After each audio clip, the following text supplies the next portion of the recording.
Today we will look at a topic that has taken over the world by storm. We are talking about the sudden emergence of a massive problem that will impact you and me more than you think. That is right, I am talking about the shortage of chips that has been an issue across the globe.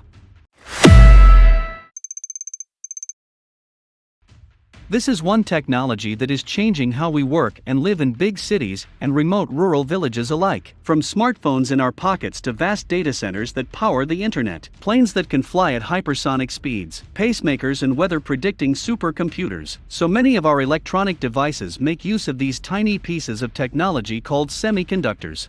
According to a Bloomberg report on Thursday, car makers are now leaving out high-end features, owing to shortages of chips.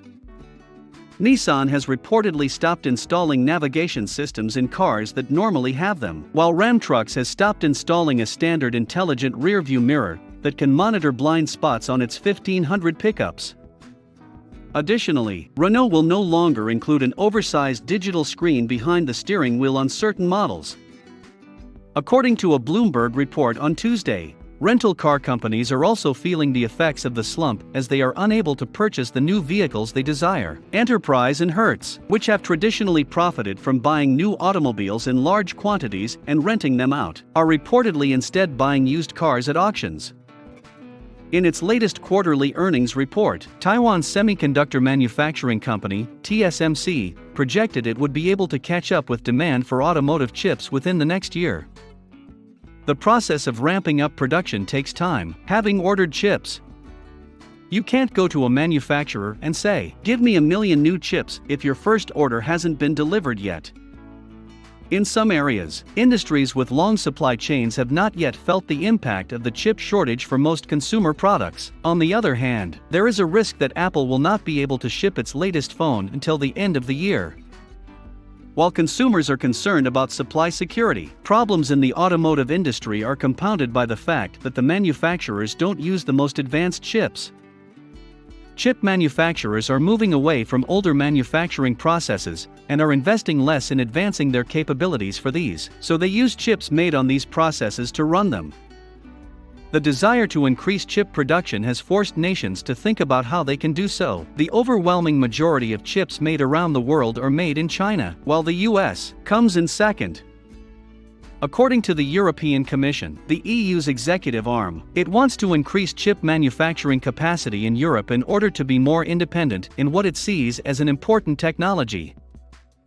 In the current year, Europe produces less than 10% of the world's chips, a significant increase from 6% 5 years ago. It wants to increase that figure to 20% and is exploring the possibility of investing between 20 to 30 billion euros, or $24 to $36 billion, in order to make it happen.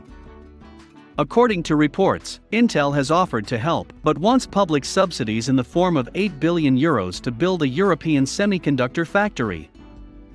A second chip plant in Arizona is also part of Intel's $20 billion investment announced in March.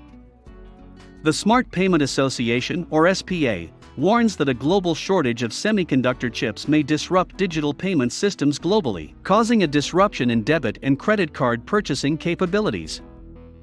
Worldwide, the use of payment cards for online payments has accelerated, according to the industry body, with up to 60% of online transactions taking place through these cards. Consumers make 90% of all non-cash payments with credit cards or debit cards.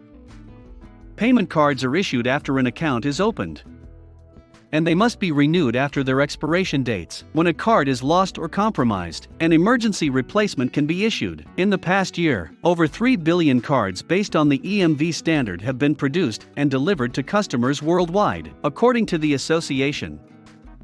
In recent months, various reports have indicated a critical bottleneck in chip supply that has made it increasingly difficult for payment card manufacturers to obtain the chips they need to make cards. A major disruption in credit card production will require the manufacturers to adjust significantly in order to be able to meet full demand, according to the industry group.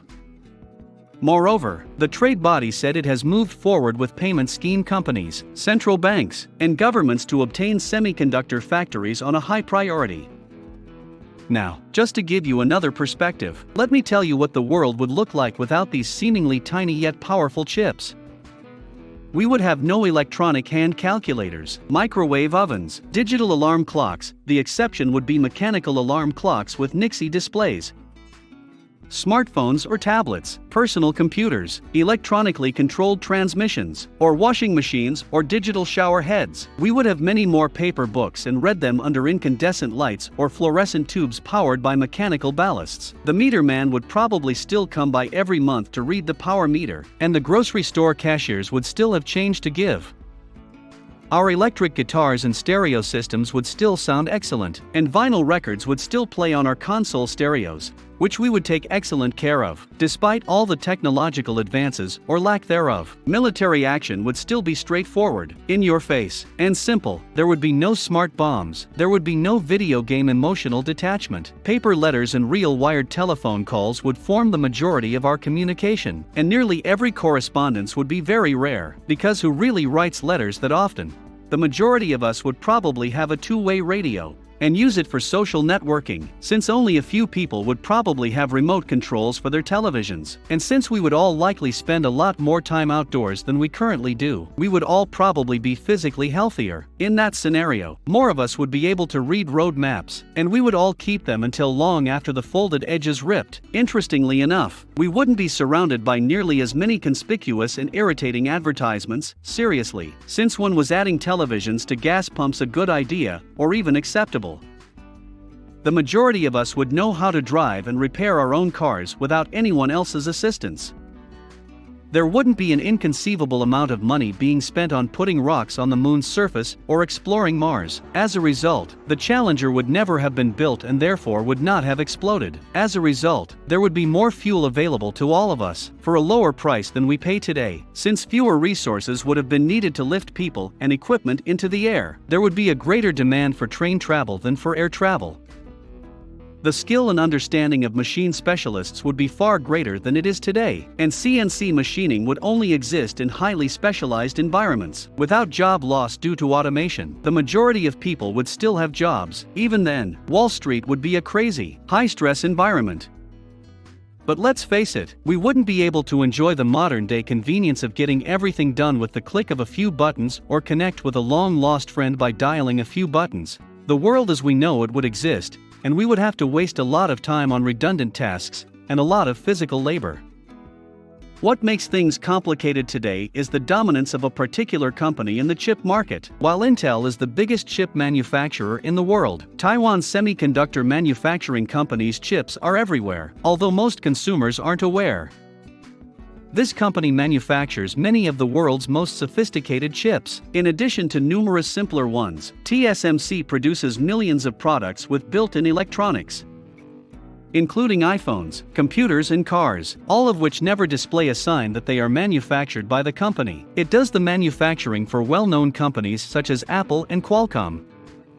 In the past several years, TSMC has emerged as one of the biggest semiconductor companies in the world, with enormous influence over the global economy. It is ranked as the world's 11th most valuable company, with a market cap of around $550 billion. While it dominates the world, it leaves it vulnerable. More technology is being powered by chips of mind-blowing complexity, more and more of which are being made by this one company, which is based on an island where tensions exist between China and the United States. Other manufacturers will have difficulties catching up in an industry that requires significant capital investments. The fact that TSMC cannot produce enough chips has been made even more evident amid a global shortage, which has resulted in higher prices for consumers and furloughed workers. That's all we have for you today. What do you think about all this? Drop a comment below to share with us your thoughts and opinions about this drastic situation. If you loved the video and learned something from it, do hit the like button. If you think others can benefit from this knowledge, please share the video with your friends. Lastly, if you enjoyed what we had to share, hit the subscribe button and we will be back with a new video very soon.